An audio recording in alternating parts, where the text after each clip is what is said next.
అందరికి కూడా నూతన సంవత్సర శుభాకాంక్షలు. రాబోయే సంవత్సరం అంతా కూడా రాష్ట్రం సుభిక్షంగా ఉండాలి. అయితే మన దార్శనికులు శ్రీ నారా చంద్రబాబు నాయుడు గారు ఎప్పుడు కూడా పేదవాడు బాగుండాలి, ఆర్థికంగా స్థిరపడాలి లక్ష్యంతో పనిచేస్తారో వారి యొక్క గైడెన్స్లో ప్రతి ఒక్క రాజకీయ నాయకుడు అవ్వచ్చు, ఆఫీసర్ అవ్వచ్చు, అందరూ కూడా కష్టపడి పనిచేసి ఆ దిశగా ముందుకు వెళ్ళాలని, ఉపాధి కల్పన కోసం ఏదైతే నారా లోకేష్ గారు కష్టపడతా ఉన్నారో అది కూడా 100% ఈ సంవత్సరంలో అమలు వైపు రావాలనేసి, గ్రామాలు అభివృద్ధి చెందాలి,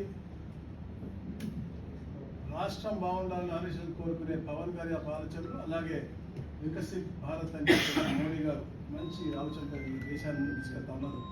వీరందరి యొక్క లక్ష్యం ఈ దేశం, ఈ రాష్ట్రం సుభిక్షంగా ఉండాలి. ముఖ్యంగా ఆంధ్రప్రదేశ్ రాష్ట్రం ఏదైతే 1924లో 30 సంవత్సరాలకి వెళ్ళిపోయిందో పునర్నిర్మించుకుంటా ఉన్నాం బ్రహ్మాండంగా. ఈ 18 నెలలు సుపరిపాలన అని చెప్పి ఈ కూటమి ప్రభుత్వం అద్భుతంగా పరిపాలించిన విషయం అందరూ కూడా చూశాం. గౌరవ ముఖ్యమంత్రి గారు ఇప్పుడు కూడా ఇచ్చిన ప్రతి మాట నిలబెట్టుకోవాలి, అలాగే అన్ని సంక్షేమ పథకాలు క్షేత్రస్థాయిలో అమలు అవ్వాలి.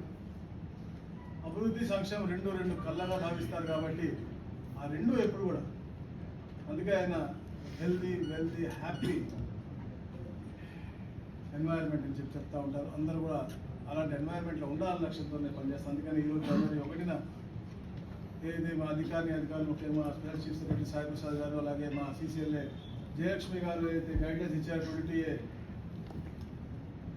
నుంచి తీసేయటానికి, నిషిద్ధ జాబితా నుంచి తీసేయడానికి ఇవ్వాల్సిన 9 అంశాలు ఇచ్చారు. దాంట్లో 5 అంశాలు ముఖ్యంగా ఏదైతే ప్రైవేట్ భూముల్లో ఉన్నా కానీ, స్వతంత్ర సమరయోధులు లేకపోతే సైనిక ఉద్యోగస్తులు ఎవరైతే ఉంటారో వారికి ఏదైనా ఒక్క డాక్యుమెంట్ ఉన్నా కానీ, లేకపోతే ఏదైతే సైనిక ఉద్యోగుల రిజిస్టర్ ఉంటుందో దాంట్లో మాజీ సైనికుల రిజిస్టర్ ఉన్నా కూడా తప్పకుండా 22 తీసేయాలని చెప్పేసి, అలాగే ఏదైతే 18/6/1954 కంటే ముందు ఇచ్చినటువంటి సైనిక భూములు వెంటనే తీసేసేయాలని చెప్పేసి, ఇట్లా పలు అంశాలపైన చర్చించి ఏదైతే తీసారో 5 అంశాలు కూడా మేము 22A నుంచి మేట్ తీసామని చెప్పాము. ఏదైతే ఒక సర్వే నెంబర్లో కొంత భూమి